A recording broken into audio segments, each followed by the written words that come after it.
Okay, so we have our salmon all deboned, deskinned, and now we're ready to make the mix.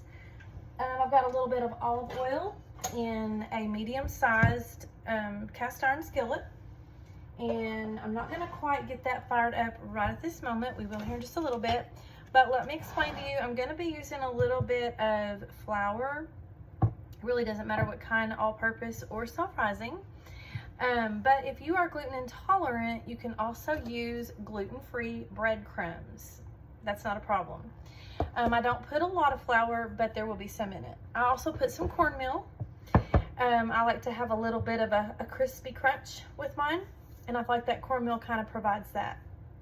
I have cut up some green onions, and I have also cut up some bell pepper and jalapenos. There's some jalapenos in there, 2 actually. And I did not think they were real hot because my peppers have not been real hot in my garden, and this is garden veggies, all of this. Sorry, not the green onion, but the bell pepper and the jalapeno. But that one, I did like that on my face, and my face is feeling a little bit warm right now. Okay, so we are going to dump the bell pepper and the jalapeno in there. We're going to dump the green onion in there. And we're going to put about, I'm going to measure this for you. I'm not the greatest at measuring things because I do not measure for myself. But we're going to say about a 1/4 cup of flour.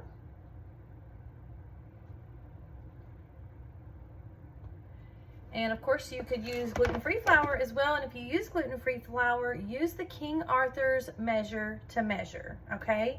That's the best that we have found in our family, and we have gluten intolerancy with some of our family. And then my cornmeal is just yellow cornmeal. You can use cornmeal mix. You can use white cornmeal, doesn't matter. And I think I'm going to use the same amount of cornmeal as I did flour. But I'm gonna rinse this because, well, no, it'll be fine.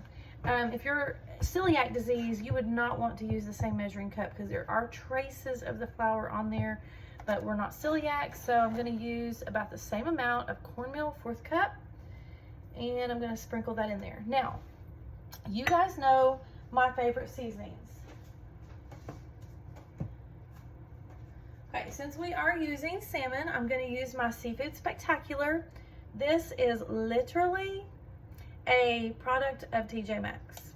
And of course, you know TJ Maxx does not produce it, but they have some really good prices on it. So, and check your expiration dates at TJ Maxx, but this one I'm just shaking it because all of the heavier parts of the mixture of spices go to the bottom and all the lighter go to the top, just like how things do. And I'm just gonna be generous. I'm gonna say probably about, that's probably 2 tablespoons worth. I love my seasonings. I'm gonna use my Everglades seasoning. You can order this online on Amazon.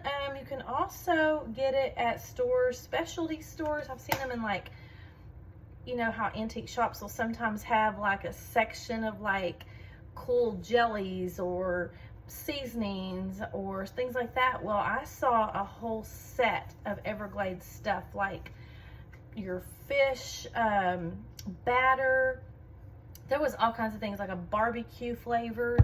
I just used the regular, and then go on Amazon and get you, this is like a staple in my house. This is the melting pot garlic and wine seasoning. They really should sponsor me because I have convinced so many people to try this and they're hooked on it. Also, you can walk into the Melting Pot restaurant and you can say, hey, I'd like to buy some of your seasoning. They're gonna walk right out with this, okay? Now, it's $9.99 at the restaurant. It is $12.99 on Amazon. For a short while, Amazon met their price, and now Amazon's like, oh, wait a minute, just a minute. They were buying it at $13. Let's get it back up there at $12.99. So yes, $10 to $13 is what you're gonna pay, but it's so good, I don't care. There's things you fudge on. You buy Coke products or sodas that cost money, that you could save money and not buy. So My splurge is my spices. Okay, Ragin' Cajun. We just had some precious family come and stay with us. It's not really our blood family, but it's my daughter-in-law's family. Her sister, one of her sisters, her husband, and two lovely daughters. They came and stayed with us for 2 weeks. Our son-in-law, our son and daughter-in-law, they rent a basement apartment that we have here in our home.